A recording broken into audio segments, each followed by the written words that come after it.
புரட்சித்தலை அம்மா இந்தியாவில் எவ்வளவோ முதலமைச்சர் இருந்தாங்க. எவ்வளவு முதலமைச்சர்ல ஆண் முதலமைச்சர் எவ்வளவு பேர் இருந்தாங்க, பெண் முதலமைச்சர்கள் இருந்தாங்க. ஆனா அம்மா மாதிரி ஒரு முதலமைச்சர் இந்தியாவில் யாருமே இல்லை. அது காரணம் என்னன்னா, புரட்சி தலைவி அம்மா அவர்கள் ஒரு இரும்பு பெண்மணி போல் ஆட்சி செய்தார். உங்களுக்கு எல்லாம் நல்லா தெரியும், அம்மா என்றாலே எல்லாம் அப்படியே அணுகுவாங்க. எவ்வளவு ஆளா பெரிய ஆளா இருந்தா கூட அம்மான்னா அந்த பயபக்தி இருந்தது. ஏன் அப்படி இருந்ததுன்னா, அம்மா அந்த அளவுக்கு ஒரு சிஸ்டம் இந்த தமிழகத்தை வச்சிருந்தாங்க. இந்த தமிழகத்துல நீங்க பார்த்திருப்பீங்க, இந்தியாவில் ஒரு பின்தங்கி இருந்தா ஒரு மாநிலம் என்ன தமிழகம். தமிழகத்தில் இருக்கிறவங்க எல்லாம் போய் வெளி மாநிலத்தில் வேலை செஞ்சுட்டு இருந்தாங்க. எல்லா வேலை, ரோடு வேலையில இருந்து மார்க்கெட் வேலையில இருந்து எல்லா மூட்டு தூக்குறதுல இருந்து எல்லாமே வெளியில போய் வேலை செஞ்சுட்டு இருந்தாங்க. அப்படிப்பட்ட ஒரு மாநிலத்தை, இந்த தமிழகத்தை இந்தியாவிலே ஒரு முதன்மை மாநிலமாக்கிறது புரட்சித்தலைவர் அம்மா அவர்கள், அண்ணன் புரட்சித்தலைவர் எம்ஜிஆர் அவர்கள். எப்படின்னா உங்களுக்கு நல்லா தெரியும், ஒரு பெண் சமுதாயம் இன்னைக்கு ஒரு தலை நிமிர்ந்து நின்று இருக்குதுன்னா அதுக்கு புரட்சித்தலைவர் அம்மா அவர்கள். அந்த பெண்களுக்காக அந்த சுயது குழுக்களை ஏற்பாடு செய்து அந்த சங்கங்களை ஏற்பாடு செய்து கொடுத்தது முதலாக புரட்சித்தலைவர் அம்மா அவர்கள். அப்பதான் அந்த பெண்கள் வெளியிலே வந்து அந்த சங்கங்கள் ஏற்பாடு செய்த பிறகுதான் இதானது. அது மட்டும் இல்ல, பெண்களுக்காக ஒரு காவல் நிலையங்கள், போலீஸ் ஸ்டேஷன் அமைத்து கொடுத்தது புரட்சித்தலைவர் அம்மா அவர்கள். அவருடைய பாதுகாப்புக்காக. அதே போல நீங்க பாத்தீங்கன்னா அம்மாவோட திட்டங்கள் நீங்க எல்லாம் பாத்தீங்கன்னா, புரட்சித்தலைவர் அம்மா அவர்கள் இன்னைக்கு இருக்கிற ஆட்சி நீங்க பார்த்திருப்பீங்க, அவர் குடும்பத்துக்காக இருக்கிற ஒரு ஆட்சி. ஆனா புரட்சித்தலைவர் அம்மா அப்படி இல்ல, மக்களுக்காக இருந்தது. மக்களுக்காக இருந்ததுன்னா, ஆனா புரட்சித்தலைவர் அம்மா அவர்கள் 4 டிரெஸ், ஒரு பேக், செருப்பு, அவருக்கு தேவையான புத்தகங்கள் எல்லாமே கொடுத்து மத்தியானம் நல்ல சாப்பாடு கொடுத்தது புரட்சித்தலைவர் அம்மா அவர்கள். அது மட்டும் இல்ல, 9வது 10க்கு போன சைக்கிள், அப்புறமா போன லேப்டாப், இந்த மாதிரி கொடுத்து இன்னைக்கு இந்தியாவிலே எங்க பாரு உலக நாடுல எல்லாம் வேலை செய்யறாங்க நம்ம பசங்கள் எல்லாம். இன்னைக்கு அந்த எடப்பாடி அவர்கள் அதே மாதிரி தான் இன்னைக்கு நீட்னு சொல்லி மக்களை ஏமாத்தி கொண்டிருக்கிறது இந்த ஆட்சி. ஆனா அந்த எடப்பாடி அவர்கள் அரசு பள்ளியில் படிக்கிற மாணவர்களுக்கு 7% விடுதலை கொண்டு வந்து இன்னைக்கு 3000க்கு மேலாக மருத்துவர்களாக உருவாக்கியவர் புரட்சித்தலைவர் எடப்பாடி அவர்கள்.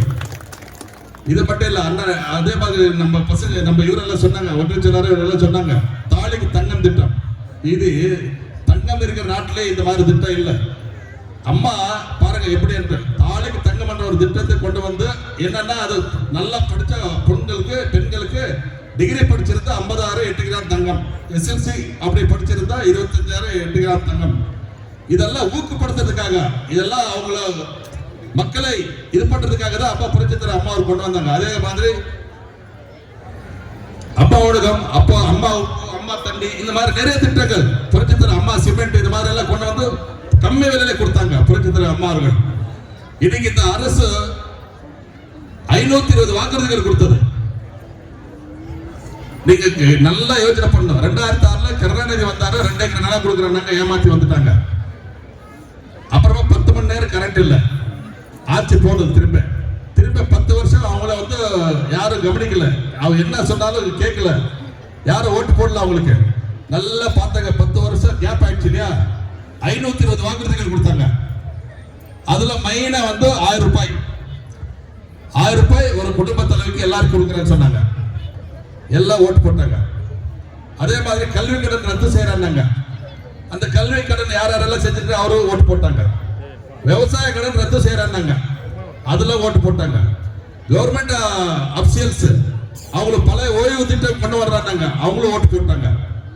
அப்புறமா 5 லட்சம் இளைஞர்களுக்கு வேலை கொடுக்குறாங்க, அவங்களும் இளைஞர்களை ஏமாந்து ஓட்டு போட்டாங்க.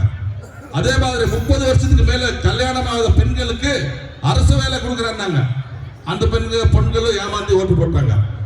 இப்படி அதே மாதிரி 5 பவுன் நகை அடமானம் வச்சிருந்தா அவங்க எடுத்து கொடுத்துடுறாங்க. இன்னைக்கு எலெக்ஷன்ல கூட சொன்னாங்க, நீங்க இன்னைக்கு போய் வச்சிடுங்க, நாங்க தான் ஆட்சிக்கு வருது எடுத்து கொடுத்துடுறாங்க. 48 லட்சம் பேர் அந்த மாதிரி அடமானம் வச்சிருந்தாங்க. எல்லாருமே ஏமாத்திட்டாங்க, எதுவுமே செய்யல, எந்த இதுவுமே இது பண்ணி கொடுக்கல. பண்ணது ஒண்ணுதான், 1000 ரூபாய் கொடுக்கறன்னு சொல்லிட்டு பாதி பேர் கொடுத்துருக்காங்க, பாதி பேர் கொடுக்கல. இந்த 5 வருஷத்துல அவங்க கொடுத்திருக்கிறது 35,000 ரூபாய் ஒரு குடும்பத்துக்கு கொடுத்திருக்காங்க. கொடுத்த குடும்பங்களுக்கு சொல்றேன் நான், கொடுக்காத குடும்பங்களுக்கு இல்ல, கொடுக்காத குடும்பங்களுக்கு இல்ல. அவங்க கொடுத்தது 35,000. ஆனா நம்ம கிட்ட வாங்கினது எவ்வளவு? கரண்ட் பில் ஏத்துறது இல்லன்னாங்க, வீட்டு வரி போடுறது இல்லன்னாங்க, சொத்து வரி போடுறது இல்லன்னாங்க, அத்தியாவசிய பொருட்கள் விலை ஏத்துறது இல்லன்னாங்க, பெட்ரோல் டீசல் விலை குறைக்கிறான்னாங்க, நீட் ரத்து செய்யறான்னாங்க, சாராய் கடை மூடுறாங்க, டாஸ்மாக் கடை மூடுறாங்கன்னு சொன்னார், டோல்கேட் மூடுறான்னு சொன்னாங்க, கேஸுக்கு மானியம் கொடுக்கறான்னு சொன்னாங்க. ஏதாவது செஞ்சாங்களா? எதுவுமே செய்யல. எல்லாமே விலைவாசி ஏத்திட்டாங்க. ஏத்திட்டு இன்னைக்கு நம்மளுக்கு எவ்வளவுன்னா 5 வருஷத்துல ஒரு குடும்பத்துக்கு 3 லட்சத்திலிருந்து 7 லட்சம் ரூபாய் அதிகமா செலவாயிட்டு இருக்குது. எவ்வளவு? இந்த 5 வருஷத்துல. ஆனா நம்மளுக்கு கொடுத்தது எவ்வளவு? அவரு 35,000 கொடுத்திருக்காரு. இந்த 5,000 சேர்த்து இப்ப கொடுத்திருக்கிறது 35,000 கொடுத்துட்டு நம்ம கிட்ட 3 லட்சத்திலிருந்து 7 லட்சம் ரூபாய் நம்ம கிட்ட இந்த புடுங்கி இருக்கிறாரு.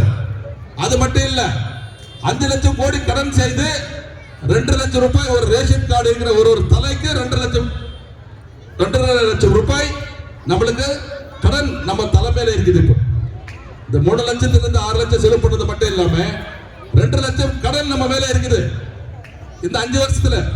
சரி, இதெல்லாம் என்னடா செஞ்சாங்கன்னா 5 லட்சம் கோடி கடன் செஞ்சுட்டு 4.5 லட்சம் கோடி ஊழல் செய்தது இந்த அரசு. எல்லா அமைச்சர்களும் எல்லா துறைகளும் இன்னைக்கு 4.5 லட்சம் கோடி ஊழல் செய்திருக்காரு. நம்ம பணம் எல்லாம் எங்க இருக்குது? அவங்க குடும்பத்துல இருக்குது, அவங்களோட அமைச்சர்கள் வீட்டுல இருக்குது. என்ன ஆகுது அப்ப? நம்ம இப்படியே போனா நம்ம ஆட்சி, நம்ம மக்கள் என்ன ஆகுறாங்க? தமிழ்நாடு அவ்வளவுதான். நம்ம யாரும் கடவுள் கூட காப்பாற்றப்பட, நம்ம ஒன்றிய செயலாளர் சொன்ன மாதிரி நம்மள கடவுளை கூட காப்பாற்ற முடியாது. அதனால தயவுசெய்து வரும் தேர்தல் வயசான முதியவர்களுக்கு அந்த OAP 2,000 ரூபாய் வாங்கி கொடுக்கன்னு சொல்லுங்க. தைரியமா சொல்லுங்க, ஒன்றும் பிரச்சனை இல்லை. வீடு இல்லாத அம்மா, புரட்சித்தலைவர் அம்மா இருக்கும் போது வருஷத்துக்கு 60,000 வீடு கட்டி கொடுத்தாங்க. இந்த ஆட்சியில வீடே இல்ல, வீடே கட்டி கொடுக்கல இந்த ஆட்சியில. இன்னைக்கு அண்ணன் எடப்பாடி அவர் சொல்லியிருக்கிறாங்க, வீடு இல்லாதவர்கள்லாம் ஆட்சிக்கு வந்த உடனே எல்லாருக்கும் வீடு கட்டி கொடுக்கறான்னு சொல்லியிருக்கிறாங்க அண்ணன் எடப்பாடி அவர்கள். வீடு இல்லாதவர்கள் கண்டிப்பா வீடு கட்டி கொடுப்பாங்க. அது இடம் இல்லைன்னா இடமும் வாங்கி வீடு கட்டி கொடுக்கறான்னு சொல்லியிருக்காங்க எடப்பாடி அவர்கள். அதே மாதிரி கேஸ் சிலிண்டர் 3 சிலிண்டர் கொடுக்கறான்னு சொல்லியிருக்காரு. அந்த ஆட்சியில சொன்னாங்க 100 ரூபாய் மானியம் கொடுக்கறாங்க, 100 பைசா கூட கொடுக்கல. பாத்தீங்களா நீங்க? அந்த எடப்பாடி ஒரு 3 சிலிண்டர் வருஷத்துக்கு கொடுக்கறான்னு சொல்லியிருக்காங்க. அது மட்டும் இல்ல, பெண்களுக்கு மட்டும் இலவசமாக இருந்தது பஸ்ல. இன்னைக்கு ஆண்களுக்கு இலவசமா கொடுக்கறான்னு சொல்றாரு புரட்சித் தலைவர் தமிழர் அண்ணன் எடப்பாடி அவர்கள். ஆண்களே இலவசமா போலாம். அதே மாதிரி ஸ்கூட்டர் ஏற்கனவே அம்மாவோட ஆட்சி காலத்துல கொடுத்தாங்க. பெண்கள் எதனா வேலைக்கு போறதுக்கோ வெளியில போறதுக்கோ ஸ்கூட்டர் வாங்கினா அதுக்கு பெண்களுக்கு மானியமாக 20,000 கொடுத்தாங்க. அண்ணன் எடப்பாடி அவர்கள் இப்ப சொல்லியிருக்கிறாங்க 25,000 ரூபாய் மானியம் கொடுக்குற. யாராவது ஸ்கூட்டர் வாங்கல, பெண்கள் யாராவது ஸ்கூட்டர் வாங்கினா அவர் பேர்ல 25,000 மானியம் கொடுக்கணும்னு சொல்லியிருக்காரு. இப்படி பல திட்டங்கள் அண்ணன் எடப்பாடி அவர்கள் இந்த சொல்லியிருக்காரு. 10 திட்டங்கள் எல்லாம் சொல்லியிருக்காரு. கண்டிப்பாக அது செய்வார். ஏன்னா புரட்சித் தலைவர் எம்ஜிஆர் ஆகட்டும், புரட்சித் தலைவர் அம்மா ஆகட்டும் சொன்னது ஏமாத்தது சரித்திரமே கிடையாது. அவருடைய பிள்ளைதான் அண்ணன் எடப்பாடி அவர்கள். ஏமாத்த மாட்டாங்க அண்ணன் எடப்பாடி அவர்கள், அவருடைய பிள்ளை. இவரு மாதிரி ஏமாத்த மாட்டாங்க. ஏன்னா இவர் புரட்சித் தலைவர் எம்ஜிஆர் ஆகட்டும், அம்மா ஆகட்டும், அண்ணன் எடப்பாடி ஆகட்டும் மக்களுக்காக இருக்கிற ஆட்சி, மக்கள் ஆட்சி. அதே திமுக அப்படி கிடையாது, குடும்பத்துக்காக இருக்கிற ஆட்சி, குடும்பத்துக்காகவே வாழ்ந்து கொண்டிருக்கிற ஆட்சி. இன்னைக்கு நம்ம பாத்துக்கலன்னா 5 லட்சம் கோடியில 4 லட்சம் கோடி ஊழல் செய்து இன்னைக்கு ஆட்சி செய்து இருக்க மக்களை ஏமாத்துக்கிற ஒரு ஆட்சி திமுக ஆட்சி. அவங்க எப்பவுமே 5 வருஷத்துக்கு மேல திரும்ப ஆட்சிக்கு வந்தது சரித்திரமே கிடையாது. புரட்சித் தலைவர் எம்ஜிஆர் 10 வருஷ காலம் இருந்தார், புரட்சித் தலைவர் அம்மா 10 வருஷ காலம் இருந்தது. ஆனா இவங்க வரதுக்கு வாய்ப்பே இல்லை. எப்போ இவர் வர்றாரோ சொல்லிட்டு போயிடுவாங்க. இது ரெடி பண்றதே சரியா போகுது. நமக்கு வரும்போதெல்லாம் 2 வருஷம் ஆகுது சரி பண்றது. ஆனா எடப்பாடி அவர் மீண்டும் முதலமைச்சர் ஆகுதுக்கு உங்க கையில இருக்குது. நீங்க எல்லாம் ஓட்டு போட்டு ஜெயிக்க வைக்கணும்னு சொல்லி வாய்ப்புக்கு நன்றி கூறி விடைபெறுகிறேன். நன்றி, வணக்கம். அனைத்தையும் முடக்கப்பட்டிருக்கிறது என்பதை இங்க இருக்கிற தாய்மார்களுக்கு எல்லாமே நன்றாக தெரியும். நீங்க பார்த்தீங்கன்னா தாலிக்கு தங்கம் இன்றைக்கு ஒரு சவரன் ஒரு கிராம் ஒரு சவரன் 25,000 ரூபாய் இருந்துச்சு. அம்மா கொடுக்கும்போது நம்முடைய குழந்தைகள் கல்யாணம் செஞ்சு அனுப்பும் போது 25,000 ரூபாய் ஒரு கிராம் கொடுத்தாங்க அம்மா. அன்னைக்கு இன்னைக்கு அந்த கிராம் 1,25,000 ரூபாய் இருக்குது. ஆனா அம்மா கொடுத்தது 25,000 ரூபாய் ஒரு சவரனுக்கு. இன்னைக்கு வந்து நம்ம அம்மா கொடுத்தது நம்மளுக்கு இன்னைக்கு பயன்பாட்டில் இருக்குது. ஆனா கருணாநிதி மகன் மு.க. ஸ்டாலின் முதலமைச்சரான பிறகு இந்த திட்டத்தையே நிப்பாட்டாரா இல்லைங்களா? சும்மாவே பொய் வாக்குறுதி கொடுத்தார். 2021ஆம் ஆண்டு வாக்குறுதி கொடுத்தார். என்னவென்று, ஒரு ரேஷன் கார்டுக்கும் 1000 ரூபாய் நான் வழங்குவேன் நான் ஆட்சிக்கு வந்தால் என்று சொன்னார். வழங்கினார்களா? இல்லை. எப்போ வழங்கினார்? எம்பி தேர்தல் வருகின்றது, 28 மாதம் கழித்து வழங்கினார். 28 மாதம் 1000 ரூபாய் யாருக்குமே வழங்கவில்லை. ஏன் 28 மாதம் கழிந்து வளர்ந்தார் என்று சொன்னால், நாடாளுமன்ற தேர்தல் வந்தது, எம்பி தேர்தல். அப்போ டிஎம்கே காரங்க வந்து ஓட்டு கேட்கும்போது ஜனங்க காரி துப்புறாங்கன்னு சொல்லி, நீ கொடுத்த வாக்குறுதி என்னாச்சு, 1000 ரூபாய் கொடுத்தியான்னு கேட்பாங்க அப்படின்னு சொல்லி அப்போதான் 1000 ரூபாய் கொடுத்தாரு. அது எல்லாருக்கும் வந்துதான் பார்த்தீங்கன்னா பாதி பேருக்கு வரல. அது என்னன்னா தகுதி பார்க்குறாங்களாம். எனக்கு என்னமோ தெரியல என்ன தகுதி பார்க்குறாங்களேன்ட்டு.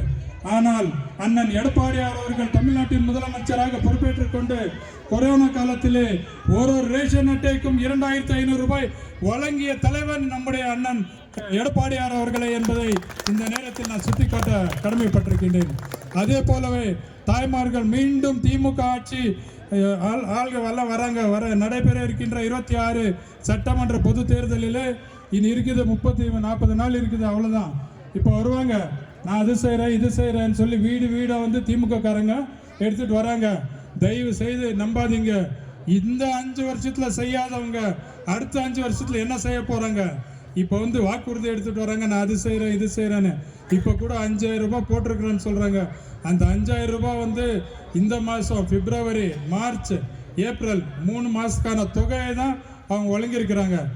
இன்னும் 2,000 ரூபாய் எக்ஸ்ட்ரா போட்டிருக்கிறாங்க. அது என்னன்னு சொன்னால், வெயில் காலமாக இப்போ ஏன் இப்போ தான் தெரியுதா அவருக்கு வெயில் காலம் வருதுன்ட்டு.